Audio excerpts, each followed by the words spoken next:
Hey, it's Jabbo. Welcome to BrickTsar, your home for vintage Lego. You know what happens when Lego gets old?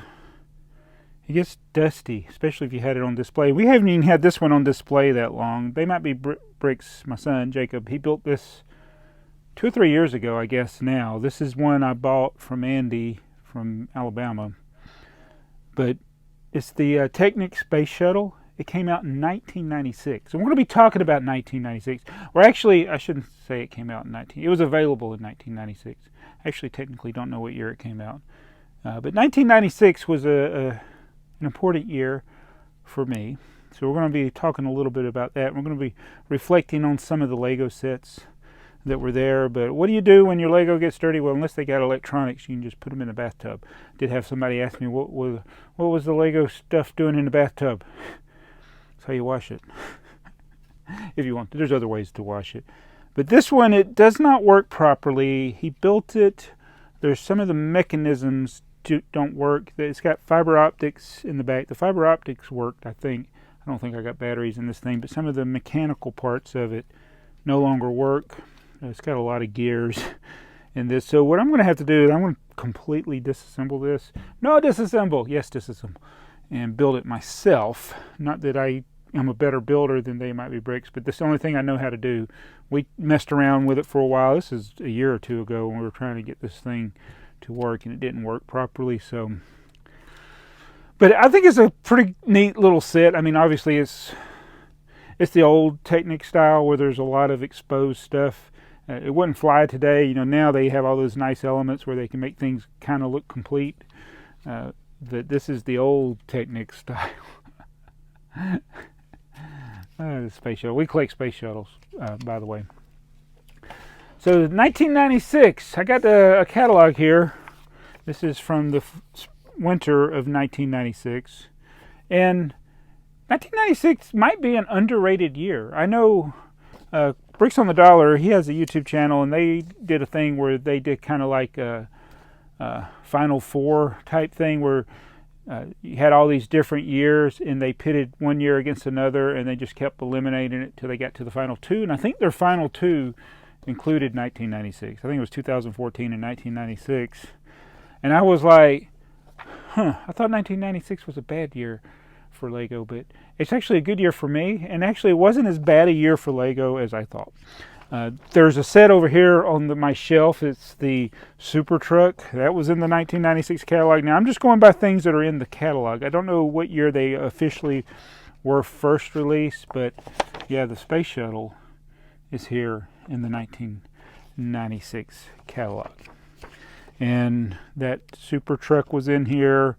Yeah, there's the Super Truck. The Model Team stuff was in the 96 catalog.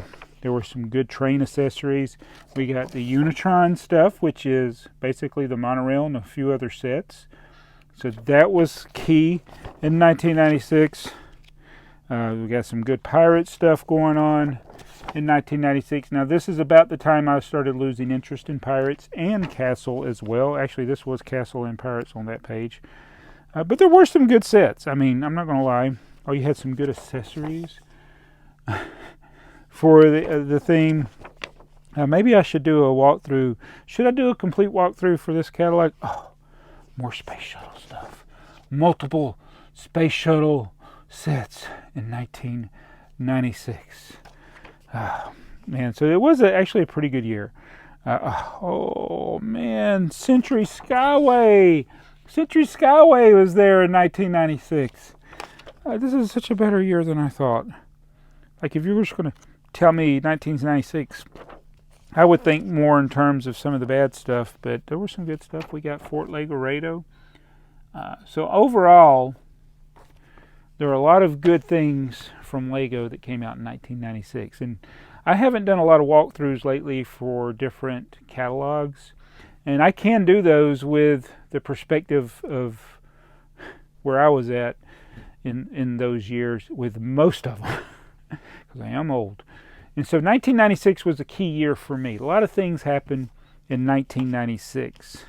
I still wasn't able to buy all the Lego stuff I wanted. That's why I did not get the monorail. Oh, they also had some of these underwater sets that were really good. But Oh, I did. You know what? There's an AquaZone t-shirt. I did not send off for the AquaZone t-shirt. I should have gotten that one. But I got this t-shirt in night, and I got this t-shirt in 1996. I'll tell you the story behind that. Oh, did they bring back Pizza to Go? Oh no, Pizza to Go. Pizza to Go was there. Pizza to Go, another great, classic, iconic set. So this, tell you the story behind this shirt is I bought my first car that I bought myself in 1992, and I went and got financing from what was then called Nations Bank. And when I went for the financing, they added this charge that was like $1,750. They called it like credit insurance or something. They said, oh, you need this because if you're unable to make payments, to make sure your payments are done. And then around 1996, I was listening on the radio, and there's this guy called Clark Howard. And he was talking about that and what a rip-off it is, and how the only thing it does is protect the lender, doesn't protect you, the person that has the loan. And it's a waste of money. And I was so mad. And it was, I had a 4-year loan, so I'm paying off the car, and I was so mad at Nations Bank because of that. I realized with the interest and everything on top of that, they basically stole $2,000 from me. So I immediately went and sought another bank, which was this one at the time called Wachovia. And it worked out because I was just starting a new chapter with my career at Six Flags Over Georgia. We were going full-time there in 1996. So they had a program, like with direct deposit. They had this group checking, and that's what this actually says, group banking, I guess it's called. So I was switching so I can get the direct deposit and at the same time get rid of Nations Bank. So I walked in to close my account. All right, so when I signed up for, first of all, signed up for Wachovia, they gave me, they gave you the t-shirts. So then I went to the Nations Bank to close my accounts. I was wearing this shirt. Yes, that's the types of things I would do in my 20s. And the guy was like, so why are you, oh, yes, that's right, I'm going to Wachovia. He was about to ask me why am I closing my accounts. And I told him, I said, yeah, I was mad. I'm mad. I said, you stole money from me, basically, because my ignorance, actually. So I'm partly to blame because I didn't research it fully to understand that. But I feel like they take advantage of a lot of people. I think a lot of lenders do that. Probably even Wachovia has done it to people. I don't know. So yeah, this is my Wachovia t-shirt, not Circovia. Or anyway, this Wachovia ended up going through some transitions and became a part of Wells Fargo. And my grudge with Nations Bank did not end. So Nations Bank, my dad actually worked on the building that's in downtown Atlanta. There's this a peak at the top of it. It's got all this intricate work. And my dad did work on that when that building was built. Had some funny stories with that. I should interview him one time about working on that building. He had a scaffolding, or no, the window washer thing broke on him when they were. He was not a window washer, but they were using it to access some of the metalworks that he worked on. But anyway, that was Nations Bank building in downtown Atlanta. Nations Bank bought Bank of America and took the Bank of America name. So now I hate Bank of America because the Bank of America is Nations Bank in my view. So, that's 35-year-old feud. I'm still mad about that. So that's why I wore this. But that's the negatives. The good thing was I just started, and I've been working at Six Flags, but we just started this thing that I loved. I thoroughly loved it, doing wash down. I actually got some videos on YouTube of some of that, some clips of us working then in the 90s. So they are on YouTube. I try to remember to put those in like a playlist. I don't know how many videos. I got 2 or 3 of working at Six Flags in the late 90s. So I love that job. It was my favorite job. I would be doing it today if they did not end it in 1999. So they kind of unceremoniously ended our benefits and stuff, so I had to go find another job. But for those 4 years, really about 3.5 years, no stress, loved the work, proud of the work, loved doing it. So it was really good times. And I got a really good job now. And it probably was better for me that I ended up getting this job that I have now, because it is technically a better job, but I can't replace that love I had for working at Six Flags over Georgia in the late 90s. A lot of good memories there. Maybe I'll tell more stories about that one day. So another good thing that happened, probably the best thing happened, is I met the woman that I would end up marrying. So I met her June 22nd, 1996. We did not start seeing each other then. It was not until the following year, but yeah, so I met my wife, the woman that would become my wife, in 1996. I also, in March of 1996, got mad about some comic book situations that were going on. And I was a prolific comic book collector back in the day. All through the late 80s and early 90s, I collected a ton of comic books, and that's why I have so many. And even though the collection has shrunk since I stopped, but 96 was a critical year, because I stopped cold turkey in March of 96. I mean, I stopped buying any comic. I didn't buy anything for a long time. Now, I have bought a few issues here and there, but since then, but I just I'm done with all comic books. And that's what happened. I was so mad about certain things that were going on. And I think it's part of the reboot.